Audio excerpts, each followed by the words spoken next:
set anything like that up quite yet. I think you're So going to have to come up with hashtag Robertson Robertson. hashtag Robertson Robertson. There you go. And so it's Roberts, and it'd be Roberts hyphen and hyphen yeah, Robertson. So Roberts Robertson and Robertson. Yeah. That was Wendy's idea, and I said, that's amazing. It's my little touch. That's right. That's right. And so while Wendy is broadcasting from her sunny studio over there south of London, or is it north of London? South of London. I thought so. Yep. I keep mixing up. I keep wanting to put you north, and I don't know why. North. No, South of the north wall. Of London. South of London. You still got this the golden rays of the sun. I am here in my studio, which is a veritable dungeon in Wisconsin. Which is a state. If those of you overseas, if you don't know where Wisconsin is, you can look at the map of the United States, central United States, right up at the very top, right next to Minnesota. So I'm roughly, we hop in the car, we're about 6-hour drive, maybe 7, up to Canada, the Canadian border, which doesn't sound like a lot, because we're all the way up here on the map. But it is, yeah. But we're about, where I am here, about 45 minutes from the Minneapolis-St. Paul area in Minnesota, the big metro area. So I'm out in the rural digs out here. So this morning, Wendy and I are like, when we do this show, we talk and it just comes naturally. There's a natural flow. Yeah. Yet when you sit down and you want to format a new show, you say, what the hell are we going to talk about? But I think it also shows that our friendship and the banter and relationships we've had for all these years, albeit from a distance, because there's a lot of trust and respect for each other. And also our friendship has been very open, very honest with each other. And I think that's built in character and great. It's been built on good stuff. Yes. And might I say, maybe stepping out a little bit boldly, I've said this before to Wendy. I said, if I hadn't met my wife and married her 18 years ago, Wendy and I'd probably be married today. I mean, we were just building a relationship back then. That's all. I only bring that up to show the level of friendship that is there. We've known each other. We've known each other intimately for a long time. And so it's I think that is a great basis for a show. We aren't just thrown together. You're over in England, we should do a show. And also, it shows that regardless of the miles and the distance between us, you can have a really good friendship and relationship. As we were saying, relationships are the hardest thing to do in life. They are the one that will, regardless if it's friendship, love, whatever it is, it's the one that pushes your buttons and triggers. So we, our lives have been difficult sometimes. We've not always been able to speak to each other or see each other, but I trust you with my life. Oh, and as I with you, and that's, I don't want to just mimic your point, parrot your point, but that's true. I trust Wendy implicitly, and Thank you. So that's a good basis for a friendship. It's a good basis for a relationship. Maybe we should talk a little bit about relationship stuff without getting too close or too out of the comfort zone. Yeah, of course. But before we do that, let's talk about what this show is gonna be all about. The grand plan, the grand scheme behind this show is to have two people who know each other well, that are friends, talking about the stuff of life, the stuff of politics, current events. Wendy and I have both expressed, I think, not extreme, but profound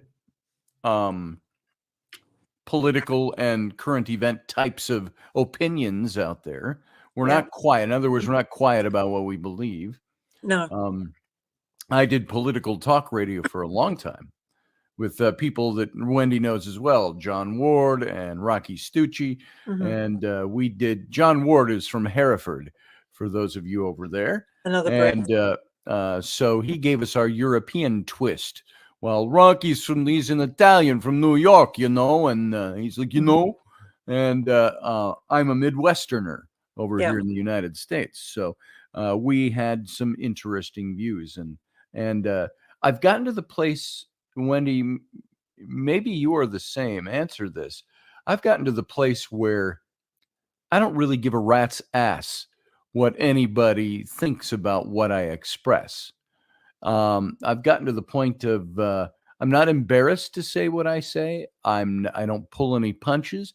I'm not unkind, and I am not uh, untoward or impolite, unless somebody's being untoward and impolite, and I'll Mhm. treat them in kind. Mhm. But I try to make my points professionally, Yep. politely, gentlemanly, and um, I don't know. How about you? It's over here. We've gone through all this cancel culture crap over here, and Yeah. I'm like, cancel culture, fuck off, because I will say what I think and what I believe. How about you? How do you deal with that over there in Great Britain? Well, I think it's got to the point of very much like that here. I mean, there's been the woke section of the world, and to a point still is. And you can't say that, you can't do that, you can't say certain words. I, Mhm. I come from I come from a particular part of probably South London, which is perhaps more, it has its areas where there may be lots of different cultures, and yet my town has about 280,000 people in it. And we seem to be getting on all right. We seem to get on quite well. There doesn't seem to be, as far as I'm noticing, any sort of like, you can't do this, you can't do that. It seems the borough doesn't seem to have that many problems. However, it depends where you go in the UK. It Right? depends where you go, because some places are incredibly, you can't do this, you can't say that, what have you said that for? And I try very hard not to put my foot in it, but I'm human, I'll make mistakes. Words come out of my mouth before I Nah, even know what I've said, and I'm like, oh god. So I think we're all guilty of that, actually. But I Well, think England is very much still, um we're struggling. Yeah, we are struggling with, I mean, sure. for instance, you can't, everything is all about, you can't say this, you can't do that. It's all have to be equal opportunities, which is not. If you're disabled, if you're elderly, if you're single, actually those three areas tend to get quite, what's the word I want to use, discriminated against at times Mhm. quite a lot. I think that there's a more bigger proactive for the LGB, Yep. Q, LGBTQ XYZ crowd. Yes. sorry, my brain is fried today. And literally also, for other sort of things. But I noticed the elderly and the disabled, and also the homeless at times, and also single people. Actually, they tend to get quite a lot of.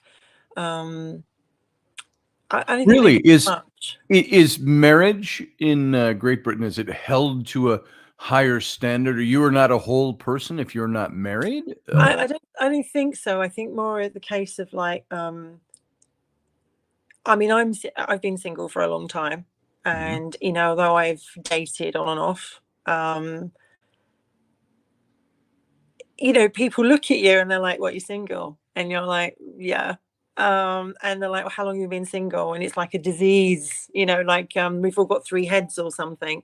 And I Right. think if it's very much like that scene in Sex and the City, where, like, if you're a single woman and you go to a party, the women will hold on to their husbands and actually go, "Oh no, we don't want," and you're actually thinking, "I'm not even interested in your husband, love. I just want someone nice to have a conversation with." Right, right. So I think being single, if we go back to the whole topic of relationships and discrimination like a lot, sometimes I've got friends who are single. They love being single. Mark would never stop being single. A friend of mine, James, would never stop being single, because they don't seek that one-to-one special bond. They don't mind having relationships and having something quite easygoing, but they don't seek that perhaps soulmate, deep Yeah, connection. yeah. So, and that's the hardest thing to find in today's world, because there are not many genuine people out there. There are people that say they know what they want, and when they get it, they do not. Right. That's it. Well, it's the grass is greener syndrome. I mean, we get that everywhere. We get that in every walk of life. When you're Mhm. single, it's like, maybe I should be with somebody because the grass is greener over there. When you're with somebody else, either dating or a permanent partnership or a marriage, you always look and go, oh, well, that looks better over there, or that, or that, or that. I think we are humans. Culture aside, we tend to be fickle creatures. Right. Or we get to be, some people like the stability of saying, this is where my life is and my relationship is, and that's where I shall be forever, and they'll be satisfied for the next 70 years. You look at some people's grandparents, been married for 70, 75 years. It's like, what, did you start when you were 8? But we were talking and chatting a little bit before the show, and about people that you know, and you brought up his name, Mark. Mark is somebody that prefers his single life. Yes, he does. Maybe there are occasions, I can't talk about Mark, but I know fellows like Mark that they love their single life. Now, they sometimes will slip out to me, I wish I had what you had. 18 years together with this. We've been married for 15 years. Tomorrow, as a matter of fact, will be my 15th wedding anniversary. We've known each other for 18 years. Congratulations. And well, thank you. And some people say, my single friend, I wish I had what you had.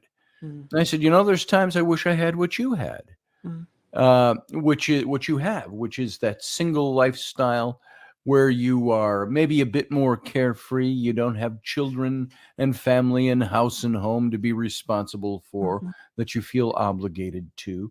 It would be nice to throw on just one day, say, throwing my backpack on and grabbing my camera, and I'm going for 4 months. It has its moments, but it's also incredibly empty and incredibly lonely. Like I have been divorced since 2000 and like 4 or 5, 2011, something like that. So quite a long time. And there were people that came into my life that were incredibly. Well, I would say that's not actually true. There was someone very special that came into my life who was very important to me. Circumstances and timing was rubbish, and he will always remain important to me. I had other relationships that were not so easy, difficult, toxic ones.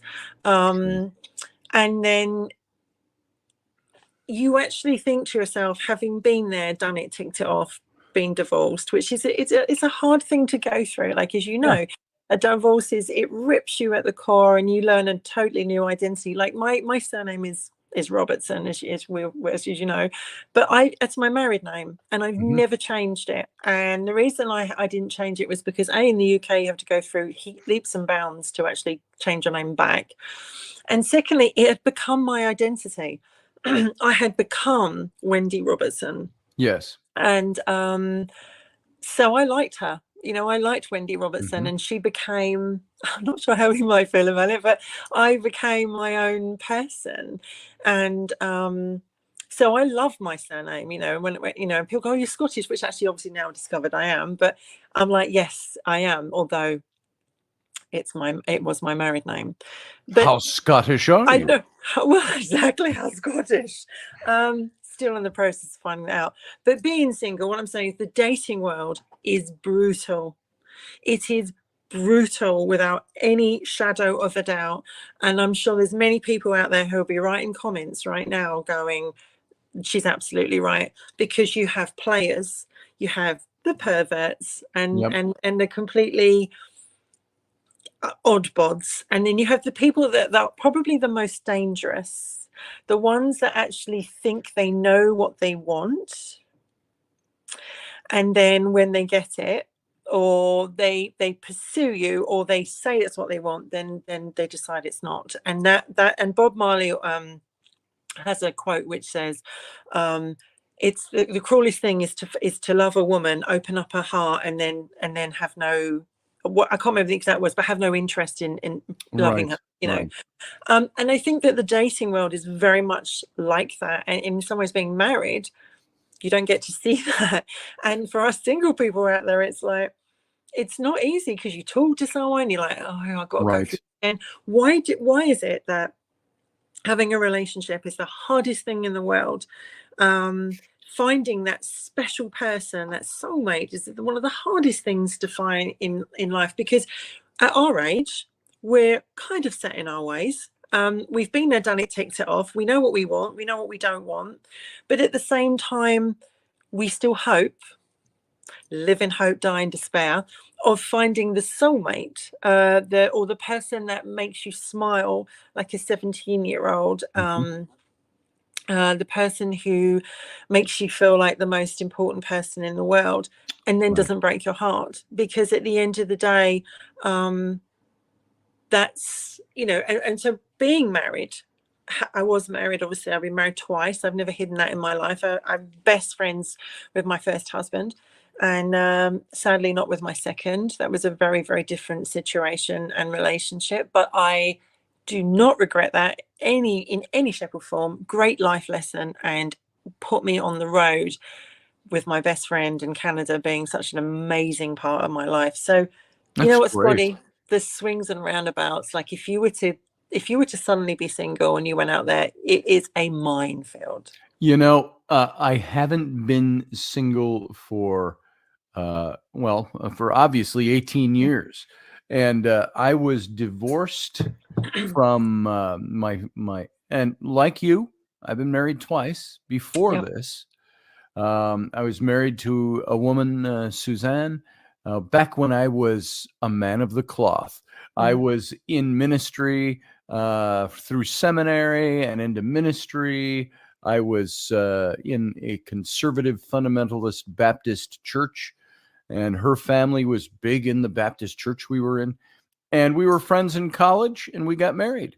Mm. And we were married for 6 years, no kids. And that marriage broke up. And we didn't talk for 19 years. Wow. And one day I get a call on the phone. And as strange as it seems, I recognized her voice. She goes, Mm. I'll bet you have no idea who this is. And I said, I'll bet I do. And says, is this Suzanne? Oh, yeah. And we got to talking, and she said she had gone through the 12-step program. Do you have that over there with Alcoholics Anonymous and all of Yeah. that? And which I didn't know she was an alcoholic, to tell you the truth, when we were married. But she went through that program, and she said the making amends part, she said, you're the last person on my list that I was afraid to talk to Mm. because I didn't know what I would get. And she said, I just want to, and I didn't stop her, but I said, you know what? I said, that whole forgiveness thing. And I said, that's long done. Yeah. I said, all I want to know is if you're happy. And she's happy. She's happy. When we got to talking about our lives, and it was like, she said, I feel like I've got my best friend back, because we Yeah. were best friends in Yeah. college, that kind of thing.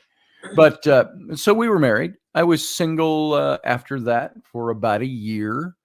And I met Annette, who you know about in more Mhm. detail. She was the mother of my first three children, my twin daughters, who are now pushing 31, and my son, who is pushing 22. And they're all, of course, all out of the house.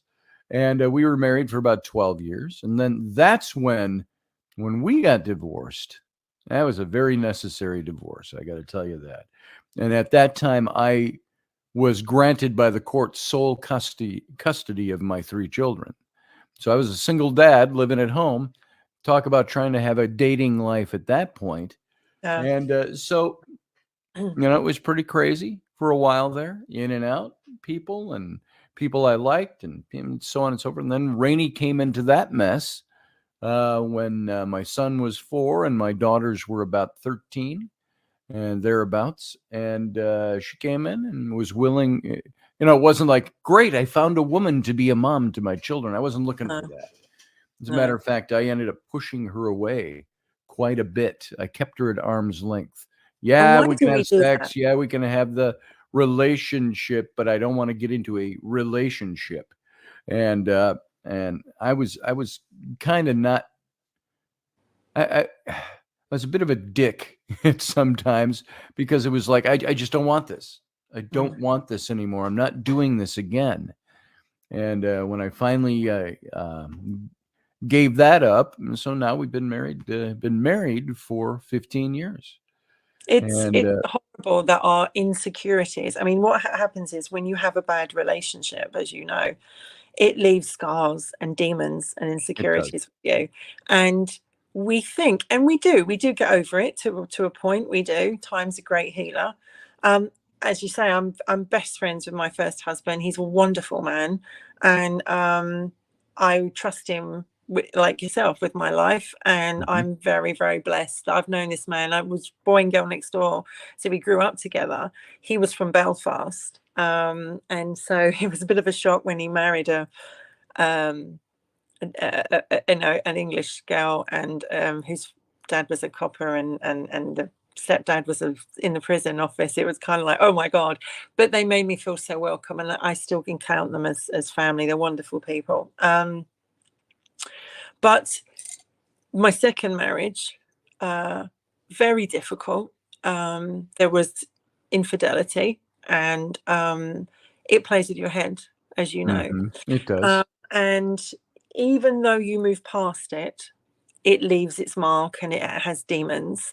And then you meet someone you really like, and it doesn't matter how many times or how many years it is from there, and just that slight trigger is there, and you're just like, hang on a minute, I've gone from being completely normal to turning into the Incredible Hulk, and it's like, this is not me, this is my insecurity and demons talking.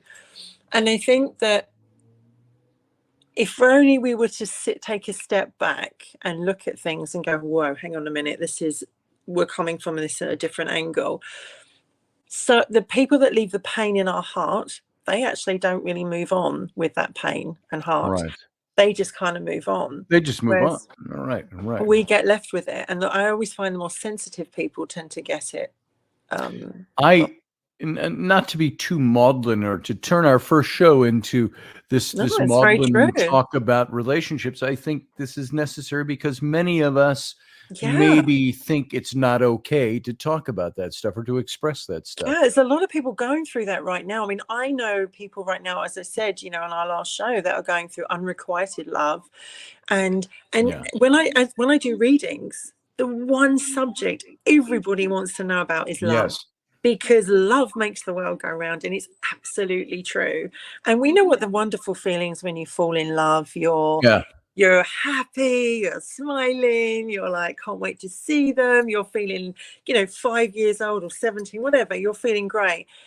We all seek that out. And I think that there are so many people watching this right now or whatever that are going to say, I know where they're coming from. And people, I don't hear, like, there's a very famous coach called Matthew Hussey. He's from Essex, actually, I believe, over in the UK. And he's on TikTok and YouTube and WhatsApp and all that lot. And he talks about relationships all the time, and also about how to help and things like that. He makes it very funny, but he also makes it very serious, and his comments are like, they're massive, because there are so many people out there. Everybody wants to talk about it because we're all running around like headless chickens saying, I'm fine, I don't need anything, I don't need anyone, I'm fine. And even Mark has said to me, I am on my own, I prefer to be on my own, but I miss having somebody in my life. I miss having someone to chat with, have all that closeness with, but I can't handle all the full-blown living together and all that kind of stuff. So what we're actually talking is pretty relevant, because there's people out there now, I'm sure, writing down comments like that. I could write down a list right now too. You know what came into my mind? You said something, and there's that old Nat King Cole song. You're familiar with Nat King Cole, I'm sure.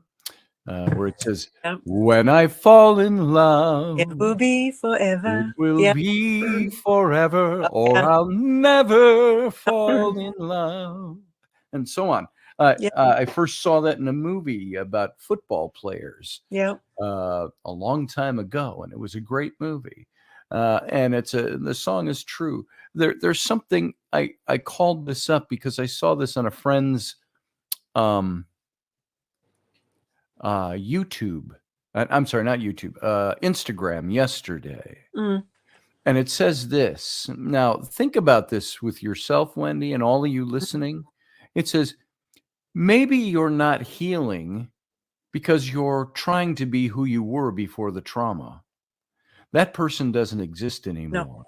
Gone. Because there's a new you trying to be born. Breathe life into that person. Mm-hmm. And I think that's where a lot of people get stuck. In tarot reading, which I do tarot readings like you do. Although I'm not as psychic as you are, I do the readings. And I say I do them as a positive crutch. I use the cards because I don't trust what's always in my head. Am I making shit up in my head? Or so I like to use the cards. And there's a card, it's the King of Cups. Mm-hmm. It talks about somebody who's been, and it made an impact on me. It's somebody who has these deep set wounds, but he keeps going on. He's gregarious, he's loving, he's gives of himself, but he holds back. There's a portion he holds back, maybe even subconsciously, because he doesn't realize how overtaken by his past griefs or his past wounds he has been. And so when you have this person in and that's not the only meaning of the card, there's other meanings wrapped around it. But the first time I really understood that card was when it came up describing to a woman the man that she was married to. Yes. She says he's not a bad man, he's just distant. And there's all these things that what do wives usually say about their husbands? After a few years, he's distant. I can't get his attention. And so on and so forth. And I said, and that card came up for him. And she broke into tears because she knew this stuff in his past. And I said, you give him time. He's got to work on himself.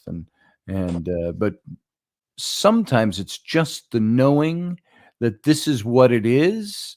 And I can't camp there. What's the other card that goes along with this? And this was in her reading as well. I want to say it was the 3 of Cups. I'm trying to picture it. The two children, which is a nice card, isn't it? The 3 of Cups. Yeah, not the 3. I'm sorry, because that's the celebrating. It's the one with the 2 children. The nostalgic card. Yes, I know which one. Is it the 4 or the 5? I'm not seeing it in my head right off the bat. Sorry about that. But it's a card that couples with that says, if you camp in the past, that past is going to govern you. And so it's just like the devil card that comes with those 2. If you don't conquer your demons will conquer you. And I think that one thing I learned as a counselor is that we're like snails. As human beings, we're like snails. We carry all our stuff around, all our crap. It comes from the solar plexus, obviously, where we hold it all in. That's why we tend to go like this sometimes. Sure. When we're defending ourselves or feeling vulnerable, because we're like, no. Right. But we're like snails. We pile all the crap in the bag and we think, I'm fine. But fear, and I was talking about this today, false evidence appearing real. False evidence appearing what? Fear, false evidence appearing real, which basically means you think your fear is real. It isn't. It's the fear. And I think in relationships we get hurt, we get burnt, and we don't want to perhaps move on because we're like just tentatively. But in the end, the only person we're really hurting is ourselves, because I saw so many people when I did counseling who were pulling each other apart, and you don't do this and I don't get this anymore, and what about that? And it's like, this was a couple that was once in love and thought their sun shined at each other, right? And I always say, when you meet somebody that you have a really incredible bond with, work on it. So easy to sacrifice it just like that and go, because it brings up this, or maybe it's triggering me or whatever. We're all guilty of it, we've all done it, but we've really become a throwaway society, haven't we? We just literally throw away another one and bring another one, and all you're throw away, walk away.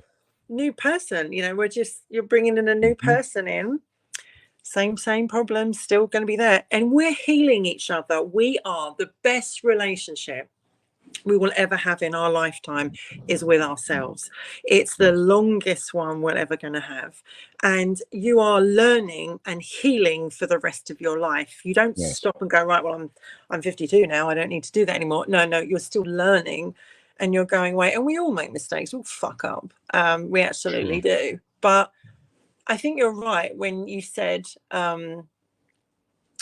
with the tarot, when I read for people, they all seek that answer, as in, is there, is there a light? And we all done it. I've done it. I'm like, is there a light at the end of the tunnel? So our heart, it's really weird because there are brain cells in our heart, which I discovered recently, and brain cells in our stomach. I didn't know there were brain cells in our heart. And I believe the liver and lungs as well. I learned all this when I was quite poorly a couple of years ago. They were telling me. And it's very intelligent. They go together. You think it, the heart responds. Do you ever get really stressed out and then you have to run to the loo or something like that? It goes together. So what they say, you are what you think, or something like that. You have to put that positivity out there and go, no matter what, I'm going to try and see the positive in every situation, which is really hard to do when it comes to relationships. I tend to be a very positive person. That doesn't mean I don't have my non-positive moments, which you could say are negative moments. There's times where I have felt, as you know me so well, I've had heart issues. And I had heart surgery 6 years ago now, that is, just about. And a few minor things along the way. But I have found that and this is when I've noticed that, if I get really angry or really worked up about something, which is rare, I don't just rage. I usually have a point to my anger. Being a positive person, being a peaceful, loving person, I'm still a guy. And, I will fight for what I need to do. When I fight, I'll put up my fists and I'll get into it. I can be a scrapper too.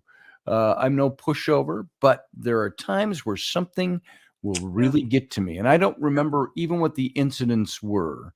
I'll raise my voice and I'll yell about it, and I'll get insanely angry, not to the point of losing touch with reality. I would never murder anybody because I'm pissed at them, but I'll yell because I've been pushed. It's usually when I'm pushed to that point and I've got a breaking point, and I say, all right, God damn it, I'm done listening to this. I'm going to give you what you're looking for. Here's the anger, and I'll spell it out. It's this and this and this. And I'm done, and I step back and I'm like, man, I felt that one. And I felt that in my chest. I felt that in whatever. I thought I lost you. It's not that. It's just if the call comes in. Okay. Yeah, that happens. So I can see how the mind and the emotions are attached to the heart. Is the organ that, it's the organ that pumps the blood through your body. But why does it affect our hearts? It affects other parts of our body. Because we are all sentient beings, and everything is connected, and so our thoughts are our biggest.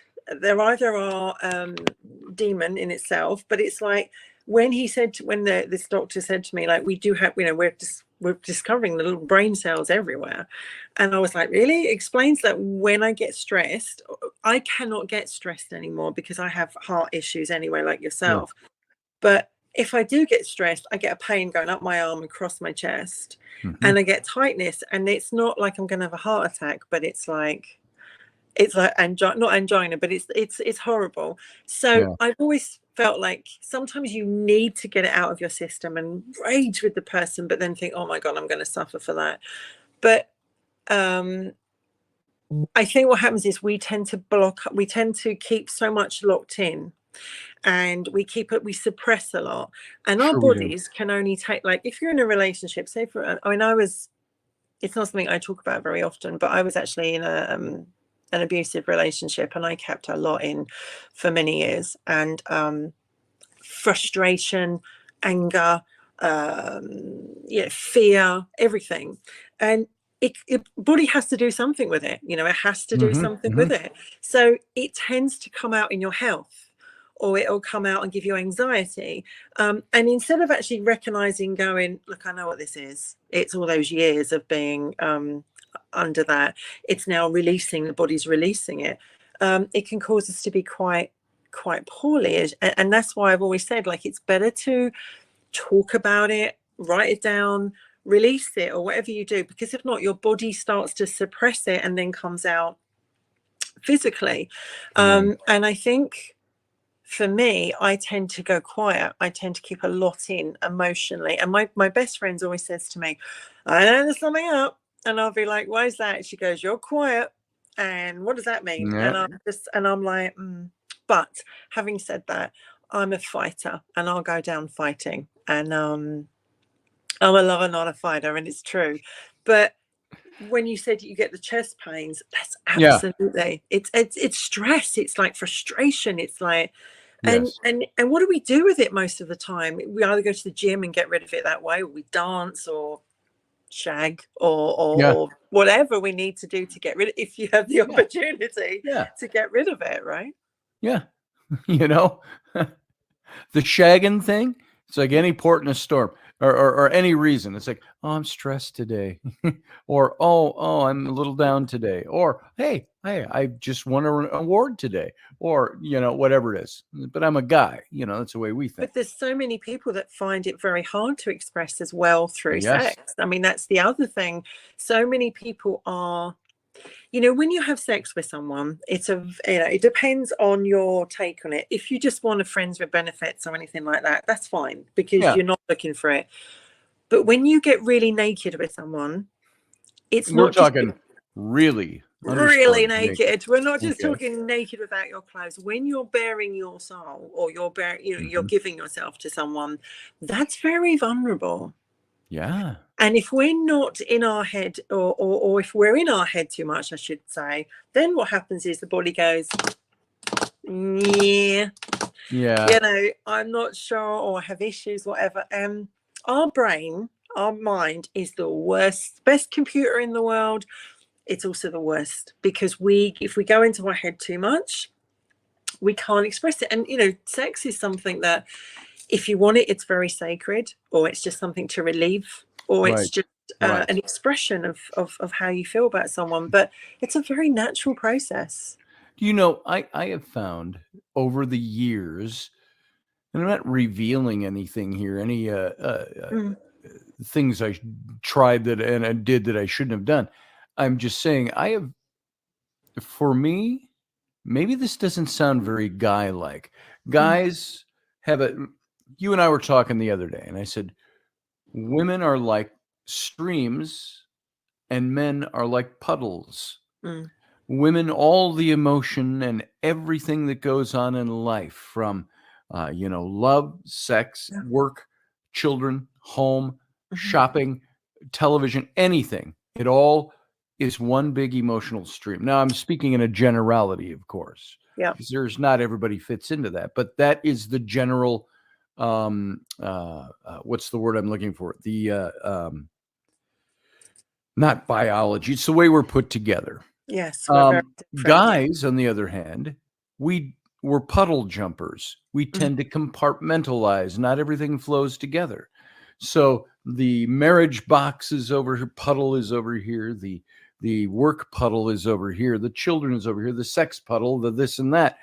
That's why it tends to be that guys more often screw around in their relationships, or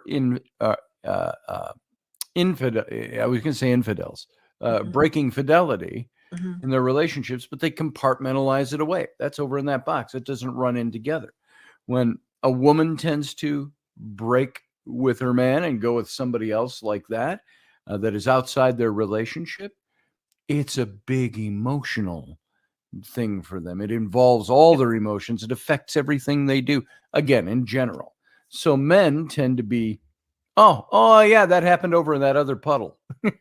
The point I was going to make with that is that for me, though, having sex outside my relationship, Mm. I don't know if I'd be able to do it Yeah, with somebody I didn't care about. absolutely. I'm the same.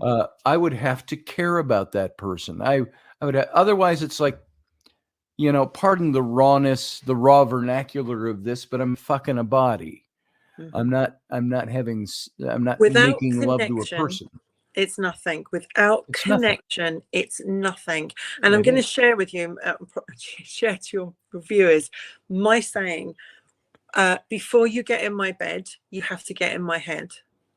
The Right. trouble is, what that actually says is that if you get in my head, you're in my bed. Actually, it doesn't work like that. But what I'm saying is it means that you've intrigued me enough to want to know more, to want to learn more. And connection is everything. And I always say connection, communication, chemistry, and consistency. Those are my 4 things I think are so important, because without connection, you're just kind of like a body. And if that's fine, that's fine. Without the chemistry, the passion, like passion is so important. And we're not always talking about you're jumping into bed with each other, but Right. you can't wait to see them. You're drawn to them like a magnet. Yes. You fancy the pants. Oh my God, you look nice. All that kind of stuff. The chemistry is important. The communication, you've got to be able to talk to each other. You've got to be able to laugh your ass off with each other. Yes. There should be no taboos with each other, but it's not always the easiest thing to do to communicate. Sometimes we get in our heads, we get in our demons or our insecurities, and we don't come forward with it. And then the last one, consistency. Yes. I find that's the hardest for people, to stay the same, to stay the course. So many people say, I want this, I'm going to do this. It's like, for instance, when I got married second time, why marry someone when you had absolutely no plan to stay Together. Yeah. together, as in faithful? And only 8 months into our marriage did I discover this. And it'd been going along the whole time. And it sort of plays with your head. So I think relationships, as I said to you right from the start, they are the hardest part. Whether it's friendship, whether it's a lover, whether it's a wife, whatever it is, they are. And communication is so important, to actually sit down and go, okay, this is what I'm feeling right now. How are you feeling? I'm as guilty of not doing that as you're sure you are. And it's like, sometimes we want to say so much, but our fears and our demons and our past scars go, oh, no. Or no, you want to run, you want to go, you want to get away from this. What happens if we actually stayed the course and actually worked through those demons? As long as this relationship isn't physical or abusive, that's what I mean. As long as the relationship isn't abusive or toxic or narcissistic or anything like that. Obviously, I'm saying, a healthy relationship, but doesn't matter if there's problems or issues. If you really love each other or you really like each other and there's a real connection, isn't it more special to work on that than to actually move aside and bring someone else in where you've got to do it all over again? And it may not be the same, and there may be different problems, Right. That, and you've really hit on something, because I think a lot of people walk around in life, whether they're in a marriage or not in a marriage, they walk around in life, especially those in a relationship that's long term, meaning more than that first 6 to 12 months, you start getting into long-term relationship. And many times people will walk around, I know I do this, I'm guilty of it, there's things I don't say for fear of pissing off my partner, or not wanting to start a fight, or knowing if I say this, I'm going to start something. And the point I'm making is we tend to hold back.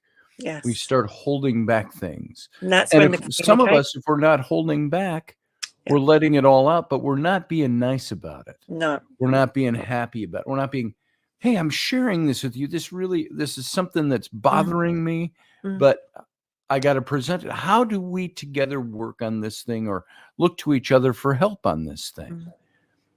Too many people who are together have isolated themselves from their partner. Yes.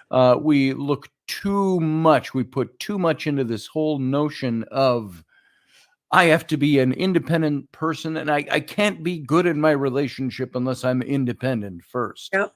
That, to me, that's the biggest line of psychological babbly bullshit we've been fed over the last 20 to 30 years. Because aren't you, when you're in a relationship, that relationship grows because you become interdependent. You're together. You are two independent people who are interdependent on each other. Yeah. And so you build up so much isolation in relationships that relationship falls apart because it's two independent people as opposed to two interdependent people. And I'm not talking about codependency or anything like that. So, and I think if you're with somebody, why would you not want to build a life together and work it so it suits the both of you? But the point that you said, which I wanted to pick up, was that, and it's a quote that came into my head: we come into this world with nothing. We leave this world with nothing. We can't take anything with us. We can't take our money. We can't take anything. All we leave behind are memories, really. I mean, we might leave gifts and stuff like that, but that's by and by.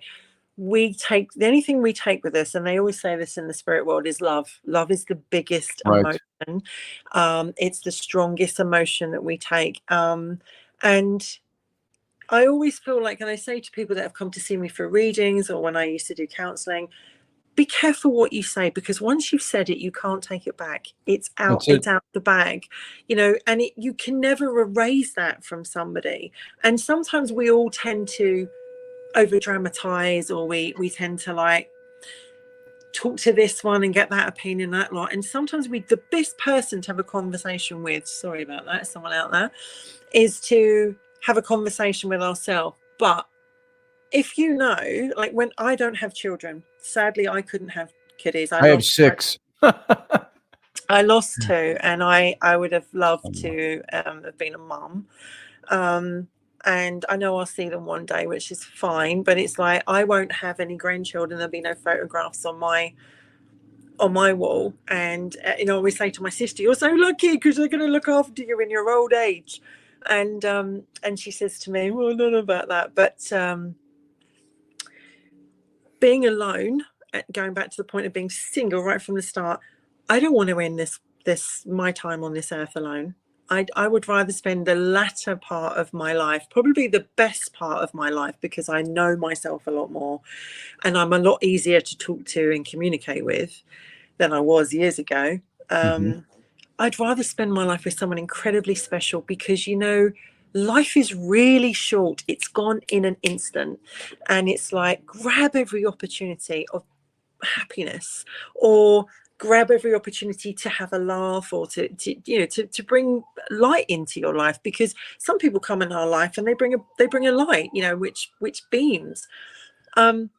Because when you leave this planet, the greatest thing you'll be remembered for is the deeds that you did, as in to help another person, or to make a difference in someone's life, or to make a difference in life, than what you left behind financially. Because my uncle who died, you know, he left some gifts for people and everything like that. And of course, that's a wonderful gift. But his legacy of the time spent together, the memories we shared, wonderful. They still feed me today. You know, I miss him terribly. And I often think, oh, if you were here, you know, John, I would chat away with this. And we don't realize how precious our time is. And so it's important to share that and to say, don't just throw something away, or don't just give up on something. You cared enough to get into it, care enough to make it work, as long as it's healthy. I want to leave us all with one thought before you and I have to get out of here and we don't have any more time. And that is this. Mark Twain once said, he said, 20 years from now, you'll regret more the things you didn't do than the things you did do. Yep. So cast off from the safe harbor, set your sails to the trade winds, explore, dream, discover. That's become my mantra for many years, because you don't want to get 20 years down the road and say, I wish I'd done that thing back then. Yeah. You want to get 20 years down the road and say, I did that thing, and here's where I am now. So we regret more what we haven't done than what we do. Yes. So very good point, and I would be interested to see all the comments about. I'm yeah. sure a lot of people can resonate with us, and Yes. I'm looking forward to seeing them to see what they say. Absolutely, and me too. And so everybody, thanks for joining us for our first show ever. See you soon. Folks, we'll see you next time. Have a good night.